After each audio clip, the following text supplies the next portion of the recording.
नमस्कार। आज हम करेंगे बीए पार्ट थर्ड ईयर के प्रश्न पत्र सेकंड के अंतर्गत हॉब्स लॉक रूसो के राजनीतिक विचारों का तुलनात्मक अध्ययन। इससे पूर्व की वीडियोज़ में हमने तीनों विचारकों के हॉब्स लॉक रूसो के विभिन्न विचारों का विस्तृत अध्ययन कर चुके हैं। इस वीडियो में हम तीनों विचारकों के विभिन्न विचारों का तुलनात्मक अध्ययन करेंगे। ये तीनों एक ही गंतव्य पर पहुंचते हैं, परंतु इनके साधन भिन्न हैं। गंतव्य पर पहुंचने का उद्देश्य भी इनका भिन्न है। इनके विचारों का तुलनात्मक अध्ययन निम्न प्रकार है।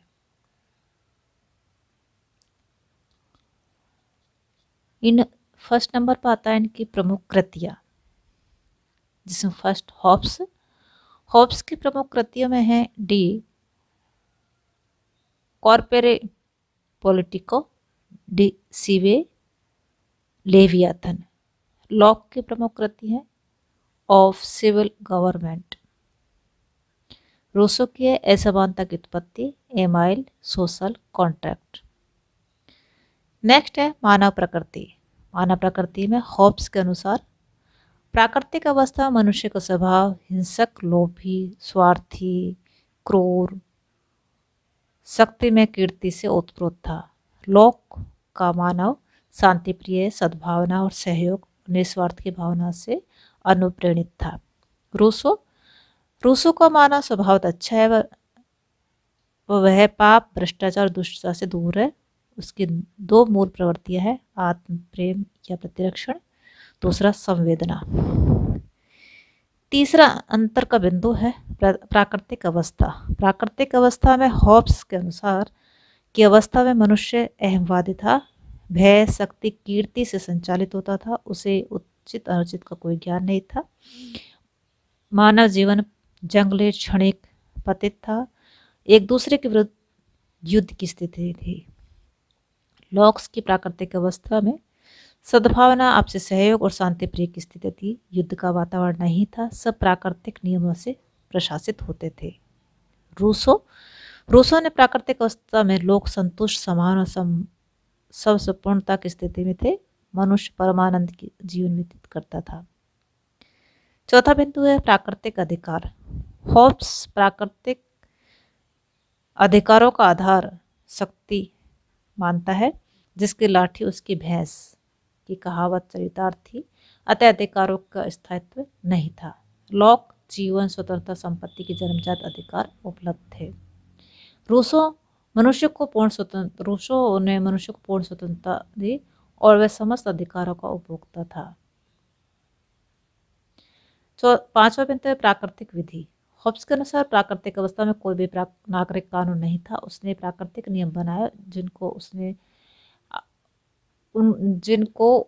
उसने शांति की धाराएं कहकर पुकारा। प्राकृतिक कानून को मानवीय कृत्यों को संचालित करने वाला बताया और विवेक पर आधारित बताया। हॉब्स के शब्दों में वह नियम है जो विवेक द्वारा खोजा गया, जिसके द्वारा मनुष्य के लिए वे कार्य निषिद्ध हैं जो उसके जीवन के लिए विनाशप्रद है, या जिसने जीवन की रक्षा के साधनों का हरण किया है, जिनके द्वारा उसके लिए उन कार्यों का न करना निषिद्ध है, जिनसे जीवन की रक्षा होती है, अर्थात वह विवेक का आदेश है और दूरदर्शिता उपयुक्तता पर आधारित है।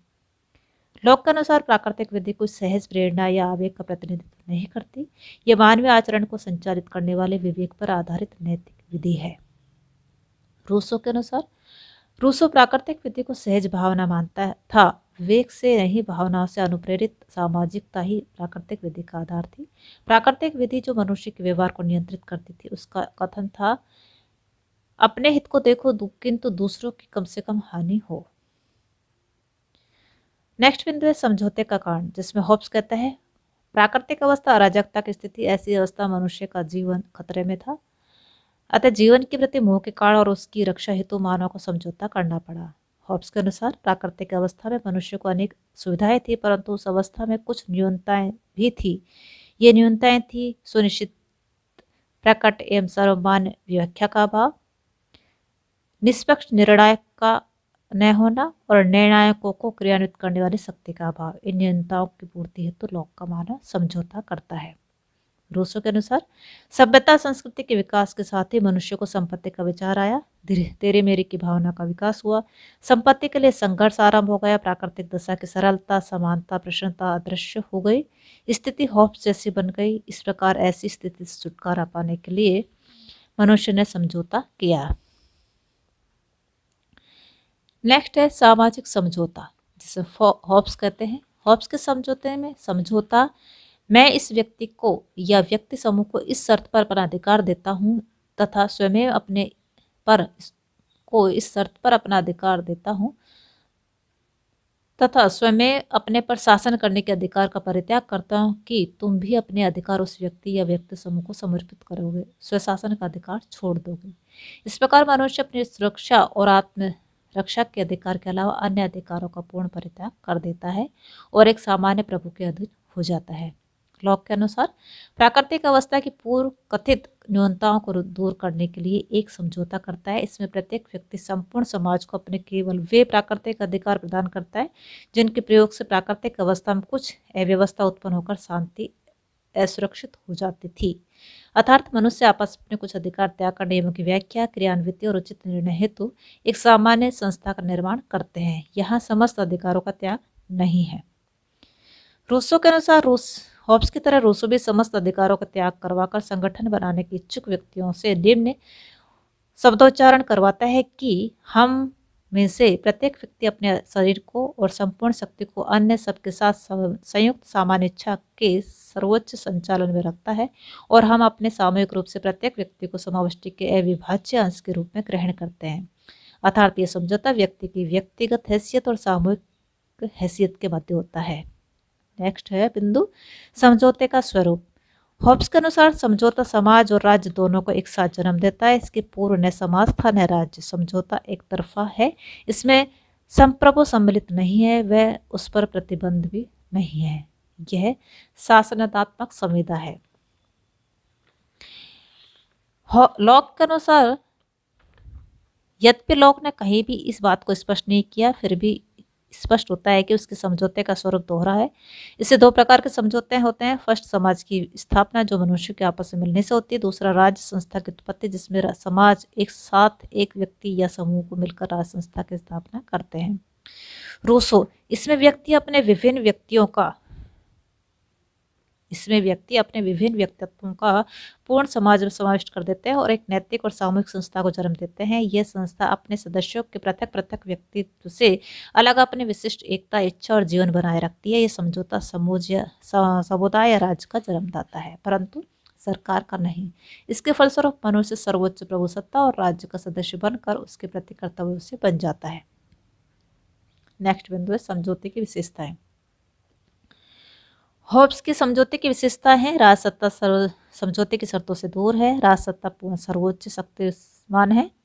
जनता को राजसत्ता के विरुद्ध क्रांति का अधिकार नहीं है। विधि निर्माण का कार्य राजसत्ता को समर्पित है। न्याय करने का अधिकार भी राजसत्ता को दिए गए। कार्यपालिका भी सत्ता राजसत्ता में निहित है। मनुष्य के समस्त अधिकारों को राजसत्ता को समर्पण किया गया है।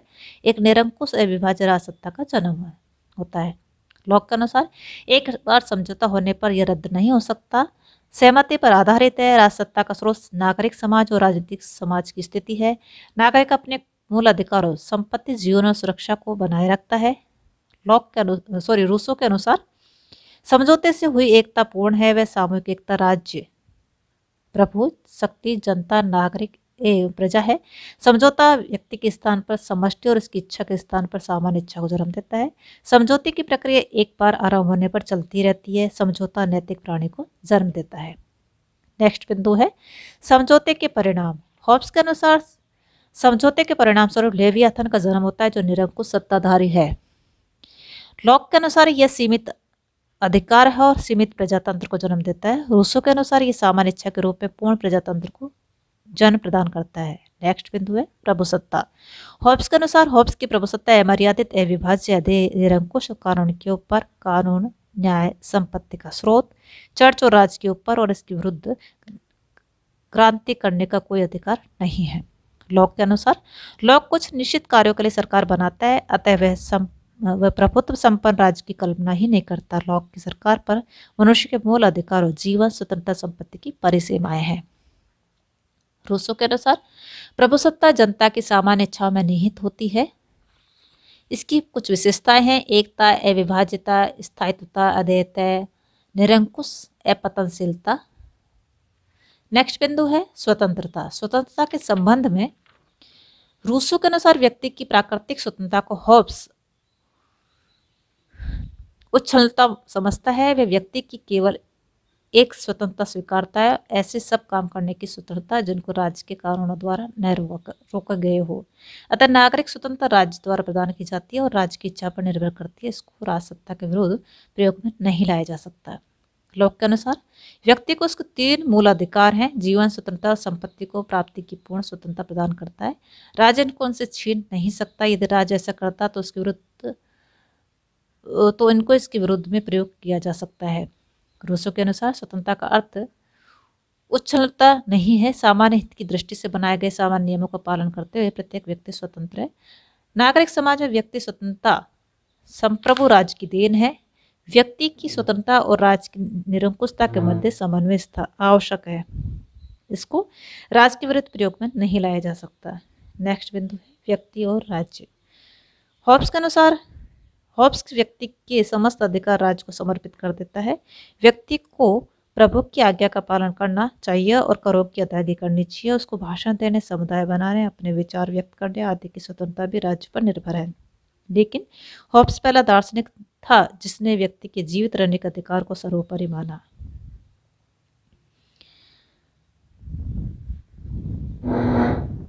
Next lock. लॉक के राज्य का जन्म ही व्यक्ति के मूल अधिकारों के रक्षार्थ है। अतः राज्य व्यक्ति से ऊपर न होकर व्यक्ति राज्य से ऊपर है। यदि राज्य व्यक्ति के अधिकारों की रक्षा नहीं कर सकता है तो उसे अधिकार है कि वह उसका विरोध करे। उसे शासन को बदलने का भी अधिकार है। लॉक व्यक्ति की प्रभुसत्ता की कल्पना करता है, न कि राज्य की प्रभुसत्ता की। इसलिए लॉक का कार्य राजसत्ता को ऊंचा उठाना न होकर उसके प्रतिबंधों का प्रतिपादन करना है। रूसो यहाँ हॉब्स और लॉक का सम्मिश्रण करता है। वह हॉब्स की तरह रूसो के व्यक्ति का भी राज्य के बाहर कोई अस्तित्व नहीं है। व्यक्ति की समानता, स्वतंत्र, संपत्ति आदि के अधिकार उसको एक नागरिक के रूप में मिलते हैं। अतः यह अधिकार राज्य द्वारा प्रदत्त और राज्य के है, न कि व्यक्ति के। उसकी स्वतंत्रता नागरिक स्वतंत्रता है, प्राकृतिक स्वतंत्रता नहीं। परंतु राज्य के नियंत्रण में होते हुए भी स्वतंत्र है, क्योंकि जितने भी प्रतिबंध व्यक्ति पर लगाए गए हैं वे उसने स्वयं लगाए हैं और वे उसकी वास्तविक इच्छा के परिणाम हैं। उसकी वास्तविक इच्छा सामान्य इच्छा का अंश है। अतः मनुष्य सामान्य इच्छा के अधीन रहकर अपने आप को स्वतंत्र बनाए रखता है। नेक्स्ट बिंदु है राज्य और सरकार। हॉब्स के अनुसार राज्य और सरकार में कोई भेद नहीं मानता। वह सरकार के परिवर्तन को ही राज्य का परिवर्तन मानता है। वह वैध और वास्तविक प्रभुसत्ता में भी कोई अंतर नहीं करता। लॉक राज्य और सरकार में पूर्ण भेद करता है। लॉक जनता को अपनी सरकार बनाने और उसे बदलने का अधिकार देता है। जनता राज्य को नहीं बदल सकती क्योंकि वह समझौते का परिणाम है। वह एक सीमित संवैधानिक सरकार के विरुद्ध के सिद्धांत का प्रतिपादन करता है। रूसो के अनुसार रूसो संप्रभु राज्य और उसके द्वारा बनाई गई सरकार में भेद करता है। राज्य सामान्य इच्छा का परिणाम है, परंतु सरकार प्रभुसत्ता की इच्छा की अभिव्यक्ति है। अर्थात सरकार राज्य की प्रतिनिधि मात्र है जो उसकी इच्छाओं को लागू करती है। नेक्स्ट है शासन के भेद। होब्स के अनुसार शासन के 3 प्रकार होते हैं: राजतंत्र, कुलीनतंत्र, प्रजातंत्र। मिश्रित सरकार का वह घोर विरोधी है। राजतंत्र को वह उत्तम मानता है। नेक्स्ट है लॉक व्यवस्थापिका शक्ति के निवास के आधार पर शासन के 3 प्रकार बताता है: राजतंत्र, वर्गतंत्र और प्रजातंत्र। वह संवैधानिक राजतंत्र का पक्षपाती था। रूसो मॉन्टेस्क्यू के अनुसार भौगोलिक, सामाजिक और आर्थिक परिस्थितियों के अनुसार शासन के प्रकार को निश्चित करता है। वह राजतंत्र, कुलीनतंत्र, प्रजातंत्र मिश्रित प्रकार बताता है, परंतु गणतंत्रात्मक प्रणाली को सर्वोच्च मानता है। नेक्स्ट है कानून के बारे में। हॉब्स के अनुसार कानून उचित रूप से उसका वचन है जिसे अन्य व्यक्तियों पर शासन का अधिकार है। अर्थात कानून प्रभुसत्ता का आदेश ही कानून नहीं है। अर्थात कानून प्रभुसत्ता का आदेश ही कानून नहीं है। प्रजा के लिए राजा की इच्छा ही कानून है। लॉक के अनुसार हॉब्स की तरह लॉक के लिए कानून प्रभु का आदेश नहीं है। उसके अनुसार जनता को न्याय देना न्याय प्रशासन के लिए बनाए गए नियमों को ही कानून कहते हैं। वे सरकार के विधि निर्माण करने वाले अंग विधायिका को समर्पित किए गए हैं। मनुष्य के पूर्ण अधिकारों का पर अतिक्रमण करने वाला कोई भी नियम, चाहे वे किसी भी के द्वारा भी क्यों न बनाया गया हो, कानून नहीं है। Next, Rousseau. सामान्य इच्छा की अभिव्यक्ति ही कानून है। उसके अनुसार समस्त व्यक्तियों का समस्त व्यक्तियों के लिए समस्त व्यक्तियों से संबंधित विषय पर पारित प्रस्ताव को कानून कहते हैं।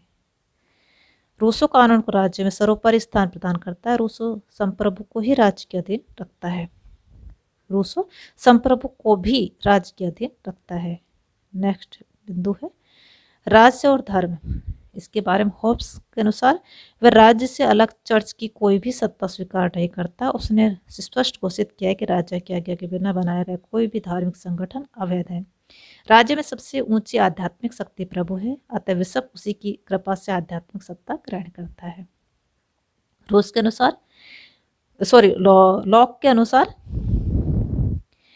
वह चर्च की आत्माओं को मोक्ष दिलाने वाला ऐच्छिक संगठन मानता है। इसके संबंध में राज्य को हस्तक्षेप करने का अधिकार नहीं देता और साथ ही चर्च को भी राज्य के मामलों में हस्तक्षेप करने की मनाही करता है। वह राज्य को आगाह करता है कि नागरिकों के धार्मिक विश्वास के विषयों में हस्तक्षेप न करे और विशेष प्रकार के धर्म को मनवाने हेतु बल का प्रयोग न करे। नेक्स्ट, इसी में रूसो के अनुसार रूसो धर्म और ईसाई धर्म की आलोचना करता है। वह राज्य की सर्वोपरिता की घोषणा करता है, परंतु साथ ही एक धर्म का संगठन बनाना भी चाहता है। वह नागरिक धर्म का पक्षपाती है। इस नागरिक धर्म को प्रत्येक व्यक्ति मान सकता है और व्यवहारिक रूप भी दे सकता है। इस धर्म को न मानने वाले को वह निष्कासन या मौत की सजा से दंडित करता है।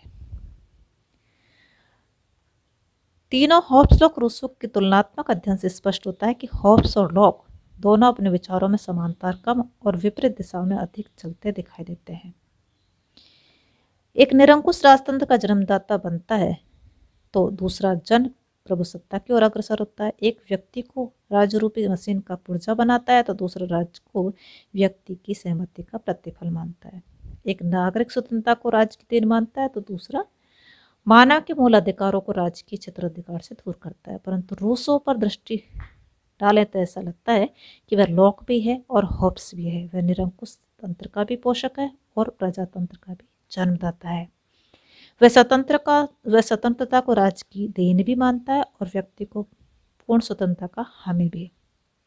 वह स्वतंत्रता को राज्य की देन भी मानता है और व्यक्ति की पूर्ण स्वतंत्रता का हामी भी। उसका संप्रभु हॉब्स की तरह निरंकुश भी है और लॉक की तरह परिसीमाओं में बंधा हुआ भी।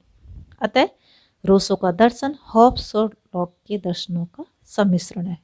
यह भी कहा जा सकता है कि रूसो ने लॉक से अपना दर्शन आरंभ किया और हॉब्स पर लाकर समाप्त किया, तो इसमें कोई अतिशयोक्ति नहीं है।